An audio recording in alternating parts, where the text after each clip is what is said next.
ఇంకా అరెస్ట్ కాలేదు. బట్ ఈరోజు అలిపిరిలో పోలీస్ స్టేషన్‌లో తిరుపతి అలిపిరి అంటే తిరుమలకి వెళ్ళే దారి దగ్గర ఉండేదాన్ని అలిపిరి అంటారు. సో, అలిపిరి పోలీస్ స్టేషన్‌లో కంప్లెయింట్ ఇచ్చారు. ఎఫ్ఐఆర్ కూడా నమోదైంది. సో, ఆయన్ని ఏ క్షణమైనా అరెస్ట్ చేయబోతున్నారు వార్తలు వైరల్ అవుతున్నాయి. అంటే మనం గత కొంతకాలంగా చూస్తున్నాం ఆంధ్రప్రదేశ్‌లో ఆహ్, ప్రభుత్వాన్ని సీరియస్‌గా విమర్శించిన లేకపోతే ఆహ్, ప్రభుత్వంలో పనిచేసే వాళ్ళని కావచ్చు, లేకపోతే తెలుగుదేశం నాయకులను కావచ్చు, వాళ్ళకి వ్యతిరేకంగా ఏమన్నా పోస్టులు పెట్టినప్పుడు అందులో అవాస్తవం ఉన్నాయి, అభూత కల్పనలతో పోస్టులు పెడుతున్నారని ప్రభుత్వం భావిస్తూ వాళ్ళ మీద కేసులు పెడుతున్నారు. దీని మీద ఒక ఉపసంఘం కూడా వేశారు. ఆ ఉపసంఘం ఏంటంటే ఈ పోస్టులన్నింటిని పరిశీలిస్తారు.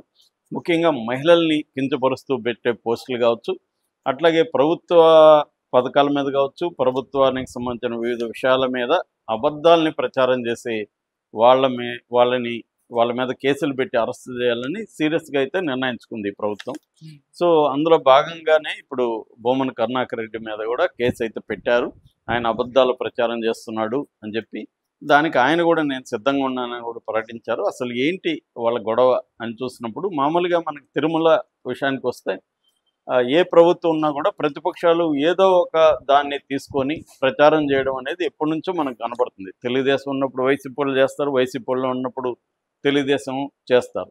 అక్కడ ఎందుకంటే తిరుమల అనేది ప్రపంచ ప్రఖ్యాతికి అందిన పుణ్యక్షేత్రం కాబట్టి అది ఈజీగా వార్త వైరల్ అయిపోతుంది. అంతకుముందు కూడా ఇప్పుడు ఈ ప్రభుత్వం వచ్చిన తర్వాత ఫస్ట్ లడ్డూల ఇది వచ్చింది. దాన్ని చంద్రబాబు తనకు అనుకూలంగా వాడుకోవడానికి ట్రై చేశాడు. దాని తర్వాత పవన్ కళ్యాణ్ కూడా దాన్ని తనకు అనుకూలంగా పర్సనల్‌గా వాడుకోవడానికి ట్రై చేశాడు. అక్కడి నుంచి ఇంకా ప్రతి విషయం కూడా ఈ ప్రభుత్వంలో జరిగే ఏది జరిగినా అంటే తిరుమల మీద ఏదన్నా ఫ్లైట్ వెళ్ళినా, లేకపోతే డ్రోన్ ఎక్కడన్నా కనపడినా, లేకపోతే అక్కడ ఆవులు చనిపోయినా, ఏం జరిగినా కూడా ఏదో ఒక ఇది చేయాలని. మరో విషయం ఏంటంటే ఇప్పుడున్న అక్కడ చైర్మన్ బిఆర్ నాయుడు చైర్మన్‌గా ఉండడం అనేది ఆంధ్రజ్యోతి రాధాకృష్ణన్‌కి నచ్చడం లేదని కూడా ఒక కథనం వినిపిస్తుంది. దానివల్ల కూడా తెలుగుదేశంలోనే ఒక వర్గం కూడా ఆయనకి వ్యతిరేకంగా ఏదో ఒకటి డైరెక్ట్‌గా కాకుండా ఇండైరెక్ట్‌గా దాని మీద రాయడం అనేది కూడా జరుగుతున్నట్టుగా కొంతమంది చెప్తున్నారు. ఏదేమైనా తిరుమలలో ఏదో ఒక విషయాన్ని వివాదం చేయడం అనేది ప్రతి రాజకీయ పార్టీ చేస్తుంది. గతంలో జగన్ ప్రభుత్వం ఉన్నప్పుడు కూడా అనేక విషయాలని తీసుకొని తెలుగుదేశం చేసింది. తర్వాత ఈ కూటమి ప్రభుత్వం వచ్చిన తర్వాత కూడా లడ్డు లాంటి దీన్ని మళ్ళీ జగన్ని బదనాం చేయడానికి వాడుకున్నారు. ఇప్పుడు వైసీపీ వాళ్ళు ముఖ్యంగా అక్కడ భూమన కరుణాకర్ రెడ్డి తిరుపతిలో ఉంటారు. ఆయన 2 సార్లు టీటీడీ చైర్మన్‌గా ఉన్నారు. కాబట్టి ఆయనకి మొత్తం టీటీడీలో ఏమేమి జరుగుతాయి, ఎక్కడెక్కడ లూప్ హోల్స్ ఉంటాయి, దేన్ని వివాదం చేయొచ్చు, ఇవన్నీ ఆయనకి బాగా తెలుసు కాబట్టి ఆయన గట్టిగా ఏదో ఒకటి అక్కడ చేస్తున్నాడు. దీన్ని ఎదుర్కోవడానికి ఇటు కూటమి సంబంధించిన మీడియా కావచ్చు, కూటమి నాయకులు కావచ్చు, వీళ్ళు కేసులు పెట్టే కార్యక్రమం వీళ్ళు ట్రై చేస్తున్నారు.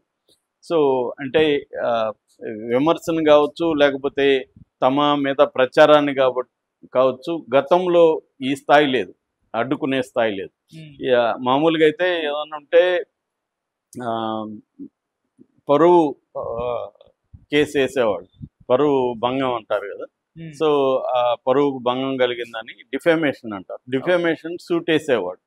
ఇప్పుడు డిఫేమేషన్ కాకుండా ఎవరైనా ఒక ఆరోపణ చేస్తే ఆరోపణలో నిజం లేదని వీళ్ళు నమ్మితే దాని మీద వాళ్ళ మీద కేసులు పెట్టేసి దుష్ప్రచారం చేస్తున్నాడు, వివిధ వర్గాల మధ్య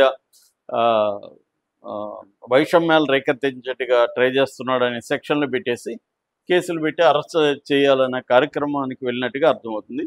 సో దీనివల్ల మరి ఈ ప్రభుత్వానికి కానీ లేకపోతే ఈ కూటమికి కానీ ఎంతవరకు లాభం జరగచ్చు, వైసీపీకి ఎంతవరకు నష్టం జరగచ్చు అనేది ఇప్పటికే చెప్పలేం. కానీ ఇదైతే ప్రాసెస్ స్టార్ట్ అయింది. ఈ క్రమంలో ఏంటంటే ఇక్కడ ఇప్పుడు లేటెస్ట్ వివాదం ఏంటంటే అక్కడ అలిపిరి దగ్గర అలిపిరి లింక్ బస్ స్టాండ్ అని ఉంటుంది. అంటే ఎవరైనా అక్కడికి వచ్చి అక్కడ నుంచి మళ్ళీ బస్సులు తిరుమలకి వెళ్తాయి. ఆ లింక్ బస్ స్టాండ్కి ఆపోజిట్లో మామూలు కొంత అటవీ ప్రాంతం ఖాళీ జాగాలు ఉంటాయన్నమాట. అక్కడ ఒక విగ్రహం పడి ఉంది, అన్ఫినిష్డ్ విగ్రహం, అది కంప్లీట్గా ఫినిష్ కాలేదు.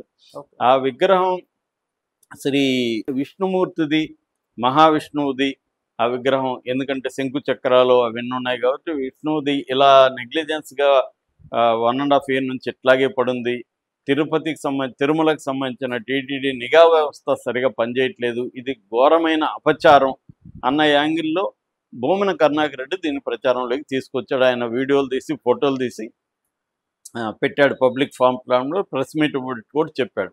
దీన్ని ఖండిస్తూ భానుప్రకాష్ అక్కడ బీజేపీ నాయకుడు ప్లస్ టీటీడీ బోర్డు మెంబరు, ఆయన అసలు ఇది విష్ణువుది కాదు, ఇది శనేశ్వరుడిది, ఇది 20 ఏళ్లకు ముందు పట్నా కన్నాచారి అనే ఒక శిల్పి